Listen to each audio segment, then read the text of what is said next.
Howdy folks, hope you're all having a good one, and welcome back to A Gnome Abroad, where today we're going to be visiting the Mediterranean Greek island of Crete. While the Cretans wouldn't disagree that they were part of Greece, they do consider themselves Cretans first and foremost, and Greeks second. And if you're in any kind of navy and you're going to visit Crete, one of the first places that you're likely to visit will be this, Suda Bay. Suda Bay is the location of 3 military installations, and that down there is the first place that I visited the first time I arrived in Crete. That's the Hellenic Navy's Crete Naval Station. That also houses the NATO Maritime Interdiction Operational Training Centre. There's not an awful lot in that base, although the town of Suda is just a short walk down the road from the base's main gate. Unfortunately, there's not an awful lot in the town of Suda either. It's a very, very small and sleepy town. That's the base itself. As you can see, it's not particularly big, a couple of jetties, with only one big enough to take anything larger than a patrol boat. Coming out of the base, you can see it's just a short walk down into the town of Suda, but like I said, particularly during the off-season, there's basically nothing here. On the other side of the bay, on Akrotiri Peninsula, not to be confused with Akrotiri Cyprus, which is a British overseas territory, and is also the home of the 9th Operations Group of the US Air Force 9th Reconnaissance Wing, operating Lockheed U-2S surveillance aircraft. There's actually also an Akrotiri on the island of Santorini, and we'll be seeing that later. There's actually an awful lot of places called Akrotiri in the Mediterranean, which is kind of strange. And it's easy to get them all mixed up, but this Akrotiri Peninsula here is the home, just over there, you can see it coming into view, of Chania International Airport, which is also the home of 2 further military installations, the Hellenic Air Force's Suda Air Base, which is the base of the 115th Combat Wing, and the NATO Missile Firing Installation.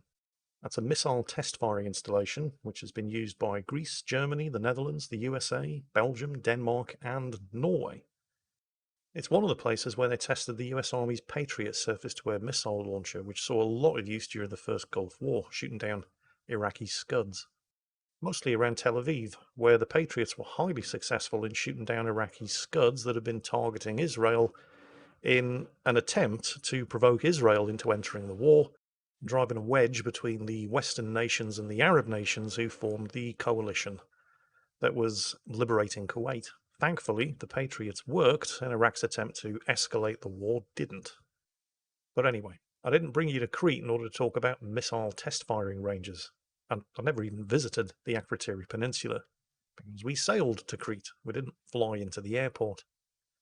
The good thing about Suda Bay, while there isn't an awful lot in the bay itself, is its very close proximity to the city of Chania, which we're approaching now, and which has been inhabited for at least 5,000 years.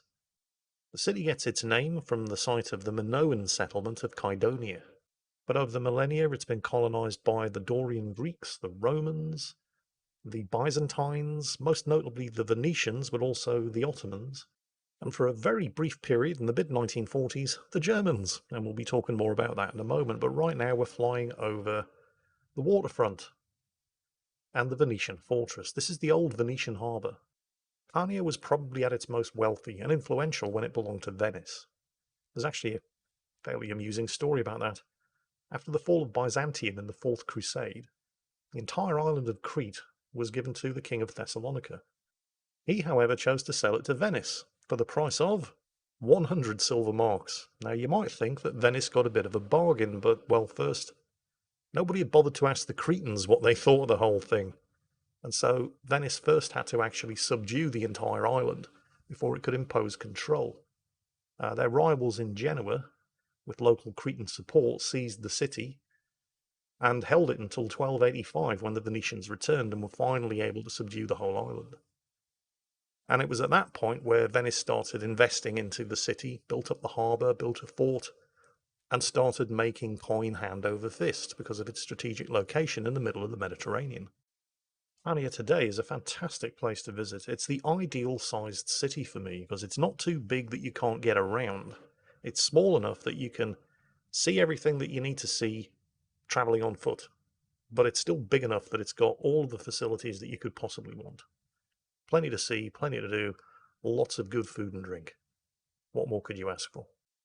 Now, I did mention earlier that for a very brief period in the mid-1940s, Chania and all of Crete was occupied by the Germans, and that of course occurred at the Battle for Crete in 1941, and we're approaching one of the key areas where everything started going horribly, horribly wrong for the Allies on Crete.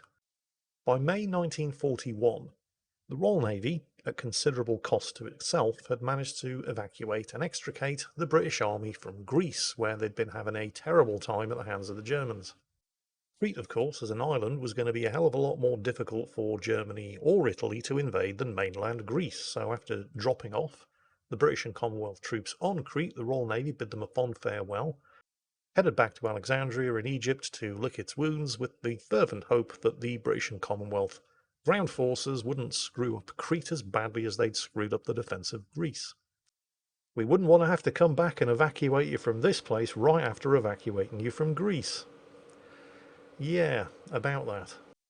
This is one of the key places where everything went horribly, horribly wrong for the 42,547 British and Commonwealth soldiers who were defeated by 22,000 German paratroopers. Remember, paratroopers are light infantry. They have no heavy weapons, they have no tanks, they have no armour of any description. They're completely unmechanised. They basically carry whatever weapons they can carry. And they defeated British, Greek, Australian and New Zealand forces who outnumbered them by more than 2 to 1 with tank and artillery support. And this is one of the places where it all went horribly wrong. This is the tiny little airfield of Malines. At 0800 on the 20th of May 1941, German paratroopers landed here. This airfield was held by 3 battalions of New Zealanders, and the Germans suffered ridiculous losses because the New Zealanders held the high ground. Not particularly high ground, as you can see up here, but high enough. There was no cover on that airfield. The Germans' 1st Assault Regiment lost 112 killed out of 126 men. 400 of the 600 men in the 3rd Battalion were killed on the first day, but they held on. Glider-borne troops started landing. The gliders were being hit by mortars fired by the New Zealanders as they were landing, with further horrific casualties. But due to a whole combination of reasons, which we don't really have time to go into in this video, the defenders were unable to retake the airfield. So there was a steady flow of German reinforcements that continued to arrive, even though most of those reinforcements were being killed on arrival. Now, this river at the back of the airfield and the olive groves surrounding it were the only sources of cover that the German paratroopers had, but they used it extremely effectively, and in fact managed to use the river to infiltrate up and cut the communications of the New Zealand battalions who were holding the high ground on the hill just up there to the top of the screen.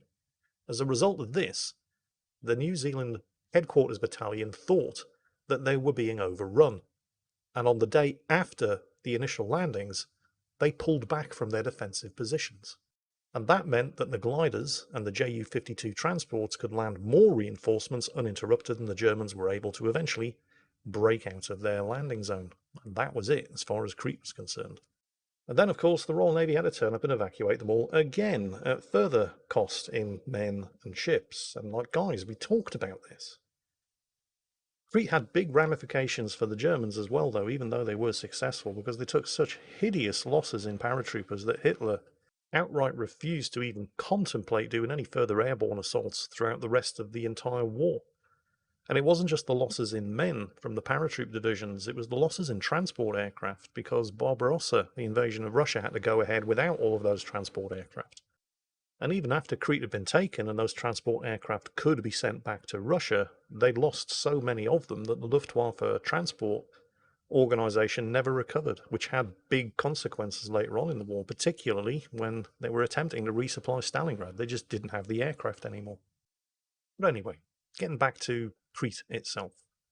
Chania and Suda Bay weren't the first places I ever actually visited in Crete. That would be the city of Heraklion, which is Crete's other big city.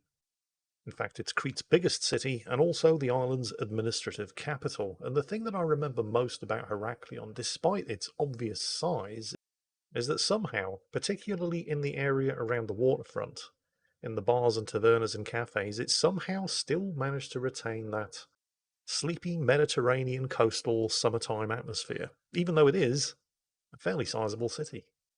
Actually, I'll tell you what else is remarkable about visiting Crete, the prices. You get absurdly good value for money. For example, there's a five-star hotel in Heraklion called the Galaxy. It's a five-star hotel where you can get a room for less than £100 a night. Now, yes, admittedly, the prices have almost certainly fallen because of COVID, but there are four-star hotels in London whose prices have fallen because of COVID, and they're still charging 3 times as much. So if you're looking for a fantastic place to go on holiday for a budget and still have a great time with superb facilities, you can't do much worse than Crete right now. Now, when I visited Heraklion, I mean, sure, I took in the sights and sounds of the city, but the one place that I really wanted to see is the place that we're coming up to just now. It's not far south of Heraklion itself. This is the ancient Palace of Knossos, or what remains of it. Now, if you're thinking, I've heard of that, you should have. Knossos was the home and seat of the ancient Minoan Empire, the first advanced civilization in all of Europe. And it doesn't look like much in Microsoft Flight Sim, which is to be expected. But if you've played Assassin's Creed Odyssey, you've probably been here. Not only was this the capital of the Minoan Empire, and the Minoan Empire was as ancient to the classical Greeks as the pyramids are to us, but it was also, according to legend, the site of the labyrinth containing the mythical Minotaur, the labyrinth which was designed by Daedalus. And if you're thinking, hang on, I've heard of Daedalus, but I didn't know he was the architect of the Minoan labyrinth, you're probably thinking of the mythical tale of how he and his son Icarus escaped from King Minos, where they'd been imprisoned in the labyrinth by building wings and flying away. But Icarus flew too close to the sun, and his wings burned and he fell into the sea, or so the legend goes. Well, on my first visit to Crete, where we stopped in Heraklion, I visited this place. As you've probably guessed, I'm a bit of a culture vulture. I went to Venice and I was quite happy to tour the cafes, museums and art galleries, and when I went to Crete, there was no way I wasn't going to visit the ruins of the Minoan Palace at Knossos. And it's an amazing place to visit in person, on the ground, where you can walk around these partially reconstructed ruins, something that you just can't do in Microsoft Flight Sim. The sense of history that you get is something that you just have to experience in person, because don't forget, the classical Greeks that we all know of, this was 2,000 years old to them. If you do want a virtual tour of this palace, there's always Assassin's Creed Odyssey. I mean, Ubisoft have their faults, nobody's going to deny that, but they did do an incredibly good job of reconstructing what this place might have looked like to the ancient Greeks 2,000 years ago. I mean, they got the location wrong, it's not on the coast. Actually, they did that with Porchester Castle in Assassin's Creed Valhalla as well, which is not on the coast, but other than that, they've done a pretty good job. So, where to now? Well, we're looking down on Heraklion again, but we're going to take you slightly to the north of Crete itself, to a place that had a fairly significant historical impact on the development and potentially the fall of the ancient Minoan Empire. We're actually going to be going about 148 kilometres to the north, which is why I've jumped into the Tomcat, so it isn't going to take us forever to get there. On the way, I've just remembered an amusing story about when we visited Chania on my second visit to Crete. There was a Pizzaland in Chania, and this place did a lunchtime special. I can't remember how much it was, but it was not expensive. Crete just isn't an expensive place to visit. So the price was reasonable, and the lunchtime special was that you could basically eat all of the pizza that you wanted, as well as unlimited and free access to the buffet for this fixed price. It was really good value for money, and it became quite popular with the ship's company. Those of us who had the day off, we'd get the early transport into Chania, and the first place that we'd stop would be this Pizzaland. So it basically pretty quickly became overrun with British sailors, which wouldn't have been a problem, except British sailors look at something like all you can eat for a fixed price and they take it as a personal challenge to their masculinity. And we had some big boys on board that ship, one of whom I remember in particular, Leiden Stores accountant Mickey Barrett. He would just sit there at the table, demolishing pizza after pizza, raising his hand, snapping his fingers, and demanding more pizza be brought out to him. Well, this lunchtime special all-you-can-eat at the Chania Pizzaland didn't last very long once we realised it existed. In fact, we turned up on the fourth day, and they were like, no, no more lunchtime special. You have to pay for everything you eat. It was good while it lasted. but we nearly bankrupted them. Anyway, we're turning up very quickly now on the final destination on our trip. This is the island that is today known as Santorini, but a couple of thousand years ago was known as the island of Thera. And it also exists in Assassin's Creed Odyssey, and you can visit it. It has a very peculiar shape, doesn't it? It almost looks like something very big exploded there a long time ago, and you'd be absolutely right. It was the site of one of the largest volcanic eruptions in recorded history.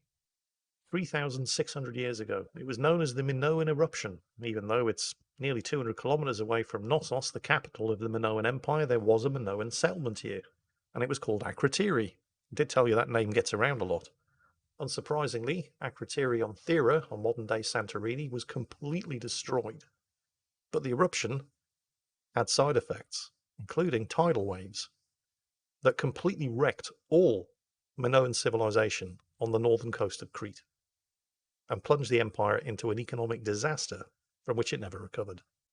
I wouldn't hesitate for a second to recommend Crete as a great place to visit. It was a fantastic value for money for me back in the 1990s, and it's even better value for money today. And if you're interested more in the military history of Crete, particularly World War II, I definitely recommend you check out Anthony Beevor's Crete, the Battle and the Resistance, which details not just the disastrous defense of Crete, but also the nightmare that the Germans had holding on to the place in the face of some extremely stiff resistance from the Cretans themselves, who generally don't like being conquered. And that brings us to the end of our virtual tour of Crete. I hope you've enjoyed it. If you get the chance to visit this place, you absolutely should.